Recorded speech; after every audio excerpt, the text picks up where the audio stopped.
Hello friends, I feel that कि time आप लोगों के लिए बहुत ज़्यादा क्रूशियल है। खासतौर से इलाहाबाद हाई कोर्ट आरओ का रिजल्ट अपडेट से जो भी सोशल मीडिया में न्यूज़ चल रही है, इससे आप लोग इमोशनली मेंटली कहीं ना कहीं पेन महसूस कर रहे हैं। तो मैं आपसे यही कहना चाहती हूँ कि अगर मेरी किसी वीडियो से, मेरी बातों से या मेरी इन्फॉर्मेशन से आप लोगों को इमोशनली मेंटली कोई हर्ट हुई हो तो मैं उसके लिए क्षमा प्रार्थी हूँ। और मैं चाहती हूँ कि आप लोग ज़िंदगी में पॉजिटिव रहें और आगे बढ़ें। तो दोस्तों, आज की वीडियो में हम बात करेंगे, देखिए, कि जो भी इलाहाबाद हाई कोर्ट में रिट पिटीशन फाइल की गई है उसकी सुनवाई कब तक है और क्या एप्लीकेशन की हियरिंग के बाद फाइनल हियरिंग भी होगी, रिट खारिज होने की पॉसिबिलिटी कितनी, पिटीशन या जो रिट लेटर है आपका वो फिलिंग हुआ है तो उसके कितने स्टेजेस होंगे हियरिंग के, और उसके बाद जो भी रिक्रूटमेंट हुई है एनटीए की तरफ से RO ARO APS Hindi Urdu, उसके लिए भी जो भी रिट फाइल हुई, जैसे देखिए कि आपका आरओ एआरओ में भी रिट फाइल हुई है, एपीएस के टाइपिंग के लिए भी रिट फाइल हुई है। तो क्या इनको कलेक्टिवली क्या किया जाएगा, कंक्लूड किया जाएगा या एक साथ कंसीडर किया जाएगा, उसके बाद आपकी रिवाइज आंसर की आएगी कि नहीं आएगी, आपका रिजल्ट कब तक आ सकता है, इतने सारे मुद्दों के बारे में हम आज बात करेंगे। थोड़ा सा वीडियो लॉन्ग हो सकता है, उसके लिए सॉरी। तो चलिए वीडियो को देखते हैं। सबसे पहला आपका मुद्दा है कि रिट जो भी पिटीशन लेटर था उस पर सुनवाई जो होने वाली थी, लगभग 15 फरवरी को था डेट आप लोगों का, को टर्मिनेट क्यों हुई। तो देखिए, जो रिट पिटीशन के लिए ऐसा नहीं कि कोई फाइनल डेट निकाला गया था, बस केवल ये था कि रिट कंपाइलेशन को लेकर था कि जो भी रिट आई है आरओ एपीएस से रिलेटेड, वो जो भी रिट है उनको कंपाइल कर लिया जाए। इसके लिए सिर्फ एक क्या बनाया गया था, एडवाइस या सहमति बनी थी जो भी बेंच थी। तो उसके बाद क्या हुआ कि लेकिन नंबर ऑफ केस ज़्यादा थे और उसके बाद इसको क्या कर दिया गया है, टर्मिनेट किया गया है। टर्मिनेट लगभग देखिए आपका 21 फरवरी को है, लेकिन हो सकता है केस की सुनवाई आपको लगभग 22 फरवरी को होगी। और क्योंकि 21 फरवरी को इसका जो भी डेट आया है हियरिंग के लिए, टाइम जो भी दिया गया वो लगभग शाम का है, तो ये आपका 22 फरवरी को हो सकती है इसकी फाइनल हियरिंग। और इस हफ्ते क्यों नहीं हो सकती, इसका भी रीज़न है कि देखिए इस हफ्ते तो क्या है कि जो भी अदर केसेस थी उनका नंबर लगा हुआ है, इससे पहले जिनकी रिट क्या हो गई है, एक्सेप्ट कर ली गई है, इसलिए उनकी हियरिंग लगी हुई है। इस वजह से इस हफ्ते में इस केस को, जो भी इलाहाबाद हाई कोर्ट से रिट पिटीशन फाइल हुई है, उसको कंसीडर नहीं किया गया है। नेक्स्ट देखते हैं आपका कि रिट खारिज होने की क्या क्या पॉसिबिलिटीज़ हो सकती हैं। जो भी आपका जो 21 को होगा या 22 को होगा, जो भी आपका फैसला, उसके कितनी पॉसिबिलिटीज़ हो सकती हैं। तो देखिए 4 पॉसिबिलिटी बन सकती है और उसका 100% चांस है कि 21 का जो भी न्यूज़ होगा आप लोगों के पक्ष में आएगा, मतलब लगभग बच्चों के पक्ष में इसलिए आएगा कि रिजल्ट आएगा, रिजल्ट आएगा। और जो भी रिट फाइल की गई है उसके बेसिस का बेसलेस वैसे भी रिट पिटीशन फाइल की गई, लेकिन उसका रिकमेंडेशन होता है तो उसको कंसीडर किया जाएगा। तो देखिए सबसे पहली पॉसिबिलिटी क्या हो सकती है, पहली पॉसिबिलिटी है, देखिए 4 प्रकार की पॉसिबिलिटी हो सकती है रिट खारिज होने की। पहली possibility suppression of material facts, यानी कि आपने केस की हिस्ट्री या महत्वपूर्ण फैक्ट को अगर छुपाया है तो क्या करता है इसमें कोर्ट, इसको क्या करेगा, इंटरेस्ट नहीं शो करेगा, यानी इस रिट को डिस्पोज ऑफ कर देगा। इस पर आप फिर से रिट फाइल भी नहीं कर सकते हैं, तो आपकी रिट क्या हो जाएगी, खारिज हो जाएगी। इसमें साफ साफ एक रूल होता है कि the petitioner is expected to go to court with clean hand, यानी आपको किसी भी प्रकार की जानकारी नहीं छुपानी है, आपको रिट में फाइल करना है, उसको पूरी तरह से क्या करना है, डिस्प्ले करना है। तो ये होता है अगर ये पहला बेसिस है, लेकिन इसके बेसिस पे बहुत कम है, क्योंकि जो भी पिटिशनर होते हैं उनको इतना तो आइडिया रहता है कि हमको क्या क्या इन्फॉर्मेशन लिखनी है। इसके बेसिस पे आपकी जो रिट फाइल की गई है वो कैंसिल नहीं हो सकती है। और दूसरा सेकेंड है एग्जिस्टेंस ऑफ अल्टरनेट रेमेडी, इसके तहत भी जो भी रिट फाइल हुई है नहीं आपका कैंसिल हो सकती है, क्योंकि अल्टरनेट रेमेडी का मतलब यही है कि जो भी आप हाई कोर्ट में या याचिका दायर करने से पहले इसके लिए जो अल्टरनेट बॉडी बनाई गई है, आप वहाँ पर क्या कर सकते हैं, न्याय को या जस्टिस को पा सकते हैं। और इससे अलग भी जो भी ट्रिब्यूनल्स बनाए गए हैं वहाँ से आप लाभ ले सकते हैं। लेकिन ये इलाहाबाद हाई कोर्ट की ही भर्ती थी, तो यहाँ पर अलग से जाने की कोई ज़रूरत नहीं, तो इसके तहत भी आपका जो भी याचिका है वो सप्रेस नहीं हो सकती है, यानी कि सस्पेंड नहीं हो सकती है। अब देखिए थर्ड और सबसे ज़्यादा इम्पॉर्टेंट है, और यही सबसे ज़्यादा इसी के आधार पर क्या हो सकती है, आपका जो भी रिट फाइल की गई है इसको कैंसिल किया जा सकता है। ये है डिले एंड लैचेज, ये तीसरा टाइप से है, जिसमें इसका मतलब होता है कि those who sleep over the right. अब देखिए मतलब कि जिनको अपने अधिकारों का बाद में पता चलता है, जैसे कि इसमें इसलिए मैं बोल रही हूँ कि जो भी आपकी रिट है वो कैंसिल हो सकती है, क्योंकि देखिए जब बच्चों का एग्ज़ाम हुआ तो तभी लोगों को जाना चाहिए, तभी तो पता चल गया था कि आपकी टाइपिंग ख़राब हुई, आपको रिसोर्सेस नहीं मिले हैं, या जो भी चीज़ें हुई हैं जिनको भी लेकर याचिका अब दायर की जा रही है। तो इसके लिए इसके तहत क्या हो सकता है कि आपको पहले आना चाहिए था। इस वजह से क्या हो सकता है, आपकी जो भी रीट फाइल की गई वो सस्पेंड हो सकती है, और एक आधार बनता है और एक जेन्युइन आधार बनता है। देखिए कानून में या संविधान में कहीं ऐसा नहीं दिया है कि रीजनेबल पीरियड या लिमिट टाइम कितना होना चाहिए किसी रीट को फाइल करने के लिए, लेकिन ये क्या होता है, केस बाय केस वेरी करता है। अब जैसे कुछ केस इतना ज़्यादा इंपॉर्टेंट है कि उसमें एक दिन की देरी भी आपके लिए क्या हो सकती है, डिले और लेचेज माना जाएगा आपका। और कुछ ऐसे होते हैं कि जिसमें आप आराम से 1 साल 2 साल बाद जाके उसके बारे में कानून में जो भी कोर्ट में जाके अपना आप क्या कर सकते हैं, फाइल कर सकते हैं, याचिका वगैरह डाल सकते हैं। तो ये देखिए इसके आधार पर क्या हो सकता है कि आपकी जो भी रीट है वो डिसमिस्ड हो सकती है, सस्पेंड हो सकती है कोर्ट के द्वारा डिले एंड लेचेज के बेसिस पे। अब फोर्थ देखिए है डिस्प्यूटेड क्वेश्चन ऑफ फैक्ट, यानी कि इसके आधार पर भी होते हैं कि क्वेश्चन में ही क्या है, डिस्प्यूट है, विवाद है, तो इसके आधार पर भी क्या हो सकती है, रीट को सस्पेंड किया जा सकता है। देखिए इन 4 आधारों को बता दिया मैंने, इन 4 आधार में कौन कौन है। सबसे पहला है आपका सप्रेशन ऑफ मटेरियल फैक्ट्स होता है, second existence of alternate remedy, third delay and laches, fourth disputed question of fact. अगर इन चारों के आधार पर क्या हो जाती है, आपकी रीट को कैंसिल किया जाता है, तो इस केस को क्या माना जाएगा, डिस्पोज्ड ऑफ, यानी अब इसके अलावा आप कोई भी रीट फाइल नहीं कर सकते हैं। अगर करेंगे भी तो उस पर सुनवाई नहीं की जाएगी। ये आपका पहला और स्ट्रॉन्ग मुद्दा है। तो जो भी आपका बता रहे हैं हम लोग, और जो भी कानूनी जो दाव पेच है उसके बारे में जो भी एडवोकेट को सलाह वगैरह से आपको बता सकते हैं कि अगर 21 या 22 को जो भी केसेस होगी वो इसी के आधार पर होगी कि आपका रेट ही कैंसिल हो सकता है, एक कारण बन सकता है। और उसके बाद देखते हैं कि यदि क्या होता है कि ऐसा तो नहीं है कि जो भी मान लेते हैं 10 रीट दाखिल की गई है तो उसमें 10 क्या होंगी, सप्रेस हो जाएंगी या डिसमिस्ड हो जाएंगी।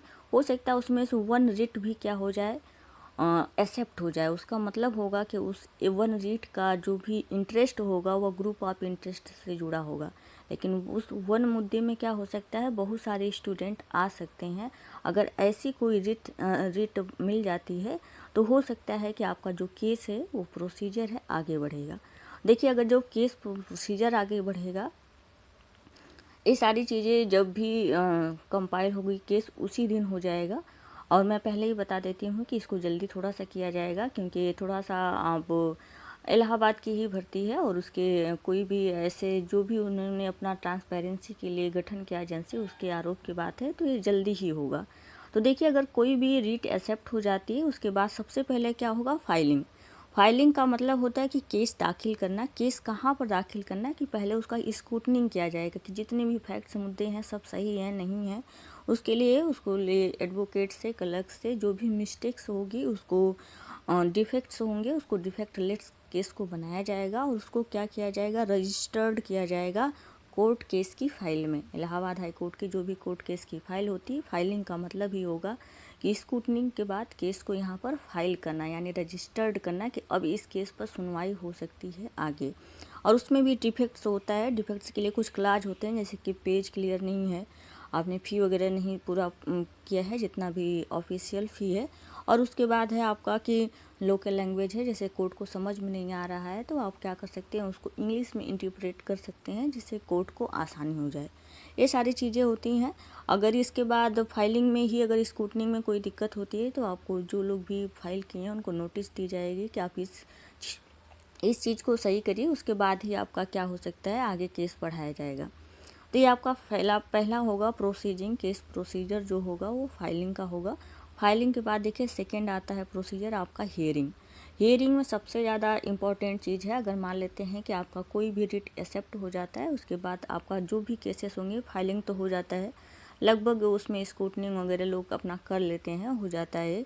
फाइलिंग के बाद ही आपका होता है हियरिंग। हियरिंग क्या है, इसमें एविडेंस नहीं लिए जाते हैं और सबसे ज़्यादा इम्पॉर्टेंट किसी भी केस प्रोसीजर का जो होता है फैक्ट होता है और सबसे इम्पॉर्टेंट स्टेज होती है।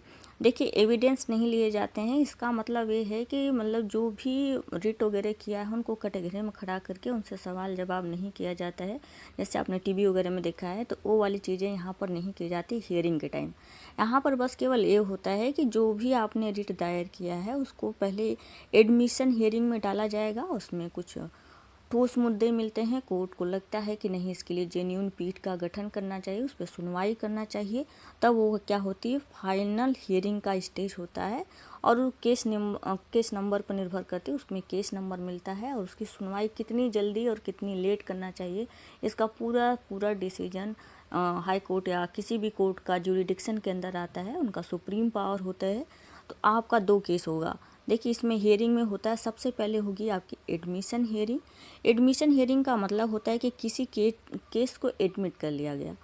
किसी केस को एडमिट करने का इसमें मतलब ये दिखाता है कोर्ट सबसे पहले कि देखिए इसमें 3 होता है। एडमिशन हियरिंग में 3 बातें इंपॉर्टेंट है कि सबसे पहले इसमें देखता है कि केस में जो भी कोर्ट है देखती है आपका कि इसमें कोई इंपॉर्टेंट मुद्दा है कि नहीं है। अगर देखिए इसको ही बोलते हैं फिल्टरिंग प्रोसेस। अगर देखिए अगर पहला होता है कि अगर कोर्ट को लगता है कि इसमें लीगल वैलिड मुद्दा नहीं है, तो वहीं पर केस को क्या कर दिया जाता है, डिसमिस्ड कर दिया जाएगा और आगे की प्रोसेस नहीं बढ़ाई जाएगी। पहला हो गया। देखिए जो भी आपका सुनवाई की मैं बातें करें, थोड़ा सा ये पेज में अच्छे से नहीं लिखा है तो आप इस पर नहीं ध्यान दीजिए, मैं बोल क्या रही हूँ उस पर ज़रूर ध्यान दीजिए। देखिए इसमें हियरिंग में होता है पहला एडमिशन हियरिंग। एडमिशन हियरिंग में क्या होता है, कोर्ट सबसे पहले इंपॉर्टेंट मुद्दा को ढूंढती है। अगर इंपॉर्टेंट मुद्दा या वैलिड मुद्दा या लीगल मुद्दा नहीं मिलता है तो कोर्ट इस केस को क्या कर देगी, डिसमिस्ड कर देगी। तो आपकी रिट पिटीशन फाइल यहाँ पर भी डिसमिस्ड हो सकती है। नेक्स्ट प्रोसेस होता है कि अगर मान लेते हैं कि आपका यहीं से क्या होता है कि लीगल मुद्दा मिल जाता है, तो कोर्ट क्या करेगी, इस चीज़ को एडमिट कर लेगी और उसको फाइनल स्टेज यानी कि फाइनल हियरिंग स्टेज के लिए भेज दिया जाएगा कि इसके लिए क्या होगा, एक अलग से बेंच बनाया जाएगा और इस पर डिटेल सुनवाई की ज़रूरत है। अगर उनको जेन्यून और अच्छा मुद्दा लगता है यानी कि ठोस मुद्दा लगता है जिससे लोगों का इंटरेस्ट जुड़ा हुआ है, अगर नहीं सुनवाई करते हैं तो उनका अहित हो गया, उनके साथ अनजस्टिस होगा। और थर्ड मुद्दा यही है कि अब इसके बाद देखते हैं कि ज़्यादा इम्पोर्टेंट केस है तो इसके लिए नेक्स्ट डेट मतलब देना ज़रूरी नहीं है, नेक्स्ट तारीख तय करना ज़रूरी नहीं है। इस केस की डिटेल सुनवाई यहीं पर कर लिया जाए और इसका नेक्स्ट हियरिंग की ज़रूरत ही नहीं पड़े। ये आपका थर्ड है ना, कि यानी कि डिटेल हियरिंग हो जाते हैं। यहाँ पर जो भी मुद्दा फाइनल स्टेज में करने वाले थे वो वहीं पर कर लें, वो केस की ज़रूरत पे भी डिपेंड करती है। तो जो दूसरा मुद्दा हो सकता है कि आपका जो भी नेक्स्ट हियरिंग की बात हो रही है वहीं पर ये सारी डिटेल हियरिंग हो जाए, क्योंकि जो भी भर्ती है वो इसके वजह से लेट हो रहा है प्रोसीजर, और जो भी रिक्रूटमेंट है वो प्रोसीजर लेट हो रहा है, इस वजह से हो सकता है सेकेंड यानी कि डिटेल सुनवाई उसी दिन हो जाए, तो आपकी केस का मतलब जो भी फैसला होगा रिजल्ट जल्दी आने की उम्मीद होगी। और फिर उसके बाद आपका है कि केस अगर एडमिट कर लिया जाता है और उसके बाद आपका क्या होगा, फाइनल हियरिंग होगा। फाइनल हियरिंग पर भी क्या आपको दिया जाता है, केस नंबर दिया जाता है और उसको टाइम लिमिट होती है कितने दिन में सुनवाई कोर्ट करती है। ये पूरी तरह से कोर्ट के ज्यूरिडिक्शन के अंतर्गत आता है।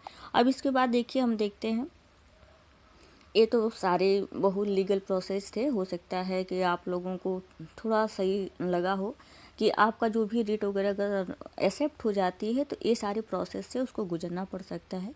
सबसे पहले तो मैंने बता दिया है आपको कि आपका क्या क्या प्रोसीजर होगा अगर रिट आपका एक्सेप्ट हो जाती है, और मैंने 4 चीज़ें बता दी थी जिसके आधार पर आपकी सस्पेंड भी हो सकती है। तो चांसेस हैं आपके ज़्यादा से ज़्यादा कि रिट सस्पेंड हो जाएगी। अगर सस्पेंड नहीं होती है तो उसके बाद आपका केवल एडमिशन हियरिंग तक ही केस जाना चाहिए। एडमिशन हियरिंग का उसमें पहला वाला मुद्दा है कि इसमें लीगल और वैलिड मुद्दा कोई केस को नहीं मिलता है तो कैंसिल हो जाएगी, या तो दूसरा ये रीज़न आपका बन सकता है, उस पर डिटेल सुनवाई की जाएगी। हो सकता है जितने भी फैक्ट हैं उस पर उसी दिन डिस्कस कर लिया जाए और इससे हो सकता है आपका रिजल्ट जल्दी आए।